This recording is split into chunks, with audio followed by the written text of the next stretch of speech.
have never won all their bowl games on the road. So there was, all the road games.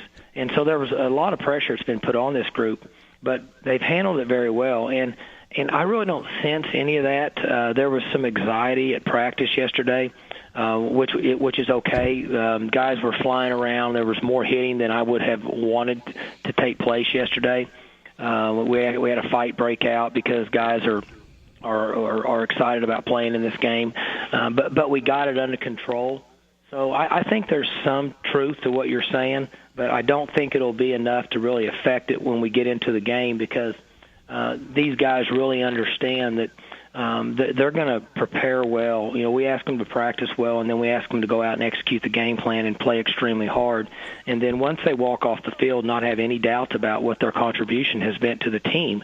And I think they understand that, and I think they'll be fine. But the electricity, the buzz, the excitement that's in this community and on this campus, other than today. See, school was out today, Jim, and I think that benefited us because you couldn't walk anywhere. You couldn't go through the parking lot. You go out for a jog, and it's almost like the Rocky II movie or whatever, where everybody starts chasing him down, And there's just so much excitement that you can't help but absorb it.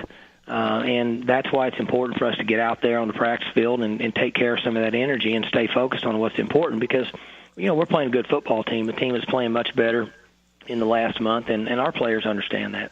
I made a statement yesterday. I've been covering this game for 18 years now, and if you think I'm crazy on this statement, please tell me. But I said yesterday that this is maybe one of the only times in those 18 years that Oklahoma State up front, where the game is won. You know that. You're a quarterback, but it's one up front on both offensive and defensive line. This is one of the only times that Oklahoma State's offensive and defensive lines are comparable athletically and size and strength-wise to OU. Is that crazy? No, you're correct. Last year we didn't match up. And, right. And people didn't want to hear that. I never bring it up because it doesn't make any difference.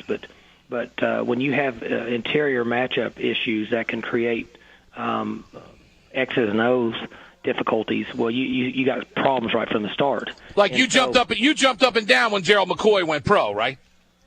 No doubt. Give me a break. We couldn't really do anything.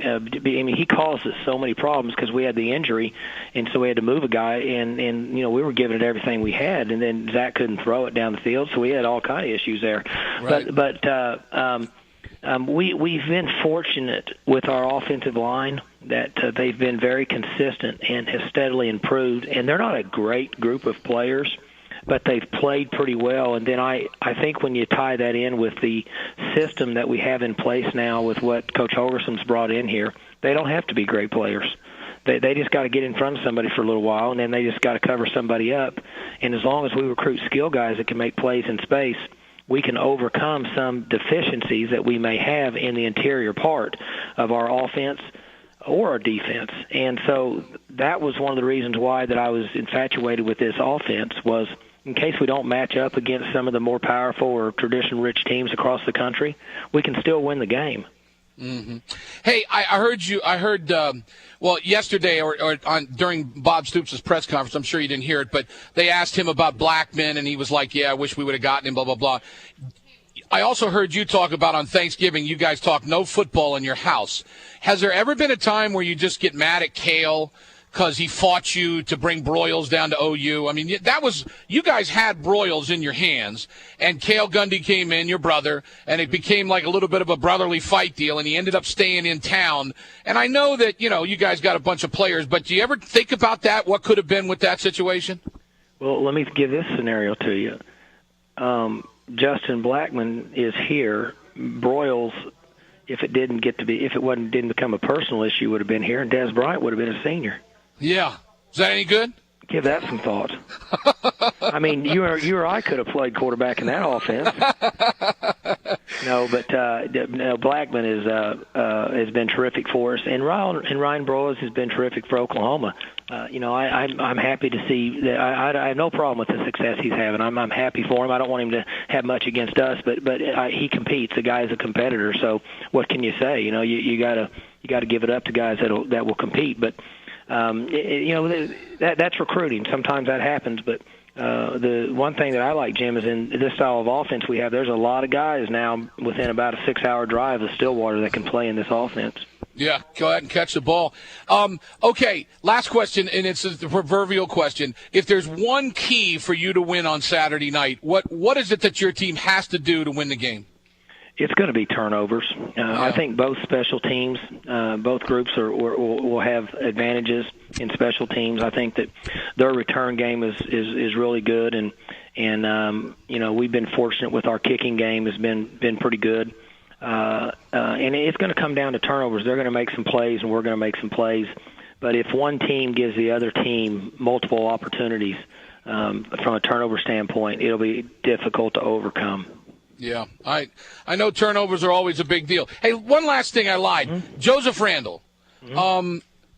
First of all, I don't know if I've seen a true freshman come in and look so poised and catch the ball. I've noticed over the last 4 or 5 games that if you have 3rd and 4, you will swing it to him, and he will always get 4.5 or 5. I mean, is he just smart as can be? What kind of player is this kid? Jim, he may be the most intelligent football player on our team.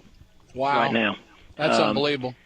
And I've said this before, but he comes from a very, very sound and solid background. His dad, they've got it's either 4 brothers and sisters, and a couple of them are doctors, and one of them's an engineer.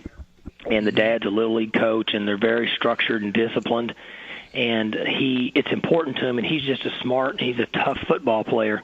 From day one, since he's come in here, he's been very, very mentally strong and just tough. And he's made a huge difference in our offense by us allowing to get Kendall out of there on 3rd downs. Yeah. I mean, you got some weapons.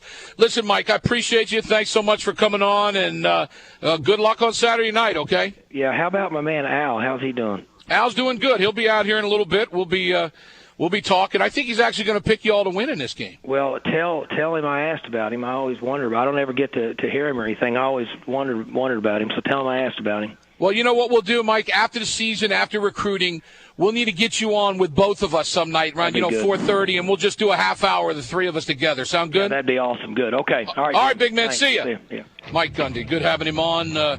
Getting ready for, obviously, the biggest Bedlam game in a long, long time. We'll take a break. Phone calls are coming. We'll say hi to Bobby Thompson as well. Ozarka water break coming up. We're here at West Point Chrysler Jeep Dodge. Stay with us on The Animal. Just drink it in. You need an Ozarka water break, the official water of the sports animal.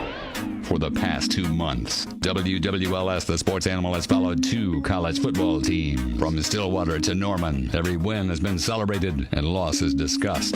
Now, it has come to this. Bedlam 2010. All week, WWLS, the sports animal, will get you ready for Oklahoma State. Brought to you by Qdoba Mexican Grill. Qdoba has 5 metro locations. And with the holidays coming up, don't forget about Qdoba's catering service. Call 488-8979 for more information. Just because you had Qdoba for lunch doesn't mean you can't have it for dinner.